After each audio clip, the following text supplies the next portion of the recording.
Ovo radim već 50 godina i jagode mi rađaju kao lude. Berem ih na kante.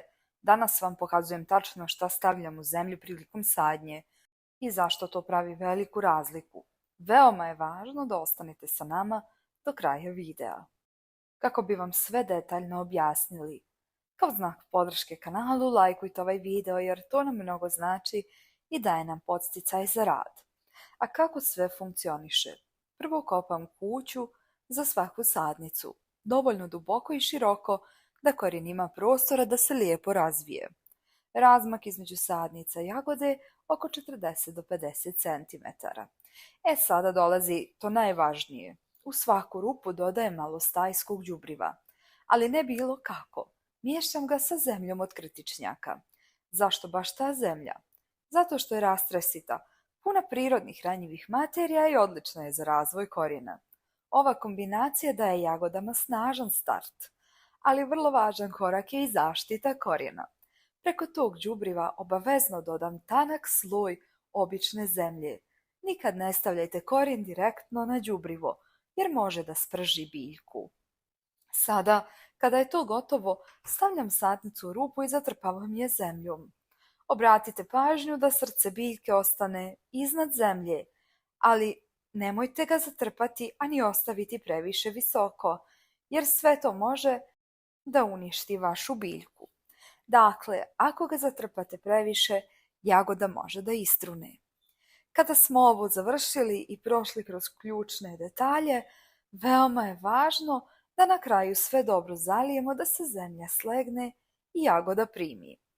Ovo je jednostavna stvar, ali pravi ogromnu razliku. Zato meni jagode rađaju obilno svake godine. U sljedećem videu pokazat ću vam šta saditi pored jagoda da ih zaštitite od štetočina i još više povećate rod. Do tada pogledajte još korisnih videa na kanalu. Vidimo se tamo. Danas sadimo jagode korak po korak. Ovaj video još niste vidjeli na YouTubeu da je ovako detaljan, ali pokazat ću vam tačno kako da ih posadite da budu zdrave i rodne. Nećemo vas dugo zadržavati sa uvodom jer je video veoma detaljan, pa odmah krećemo na rad. Prvo smo izabrali mjesto gdje će jagode imati dovoljno sunca. To je jako važno jer bez sunca nema slatkih plodova. Ipak, birali smo mjesto gdje će se dio dana provesti i u hladu. Iako jagode vole mnogo sunca, i to čak 6 do 8 sati sunčeve svjetlosti, izabrali smo mjesto gdje će dio dana biti i u polusjeni, računajući na visoke ljetne temperature, a i kako bi lakše primile se ove jagode koje sadimo, a kasnije i korijen kako bi lakše zadržao vlažnost, to jest kako bi tlo bilo vlažno.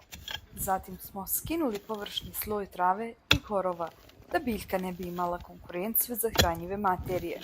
Nemojte preskakati ovaj korak koliko god da je dosadan i mukotrpan. Mi smo tu naišli na dosta kamenja i cigle, ali nismo odustali. Dakle, prvo smo pametno izabrali mjesto gdje će jagode imati dovoljno sunca.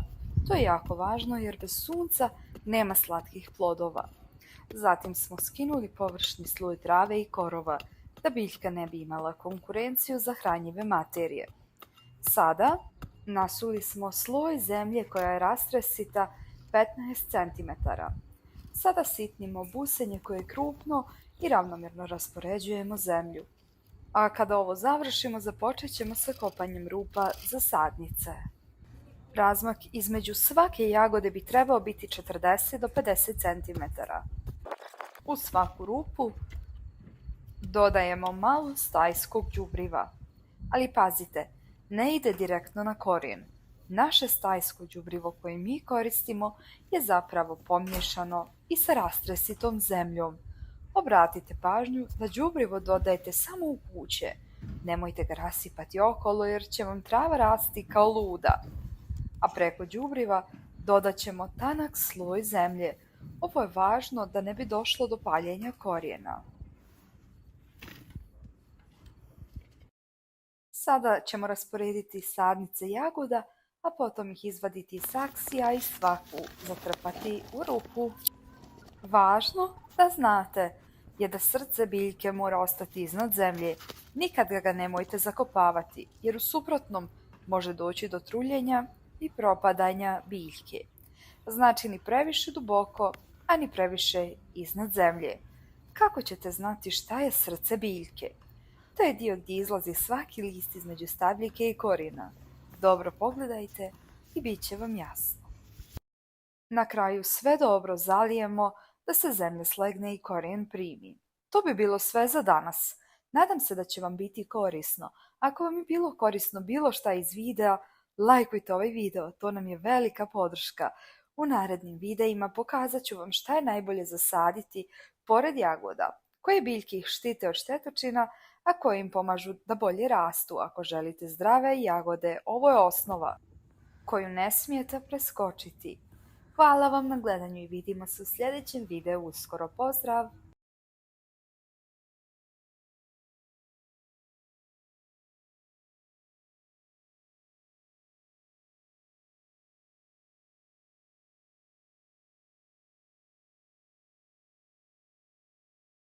Važno je znati koje biljke su korisne, a koje ipak nisu. Mi ćemo u ovom videu objasniti koje su korisne biljke za uzgoj jagoda i koje je obavezno posaditi i posijati pored jagoda. Kao znak podrške kanalu značilo bi nam da lajkujete ovaj video prije nego što krenemo sa suštinom, ali nećemo vas zadržavati. Mi prelazimo odmah na suštinu. Prvo, bijeli luk. Sadim ga pored redova jagoda jer odbija štetočine i sprečava bolesti. Prirodna zaštita bez hemije. Eto šta dobijete. Drugo, neven. On čisti zemlju i loše insekte. Osim toga, privlači i korisne oprašivače. To je jako potrebno vašim jagodama. I ako se pitate zašto vam jagode rastu kao lude i rađaju na kante, tajna je možda u maćuhicama. Mnogi ih sade samo zbog ljepote, ali one zapravo pomažu zemlji i čuvaju vlagu oko jagoda. Privlače korisne insekte.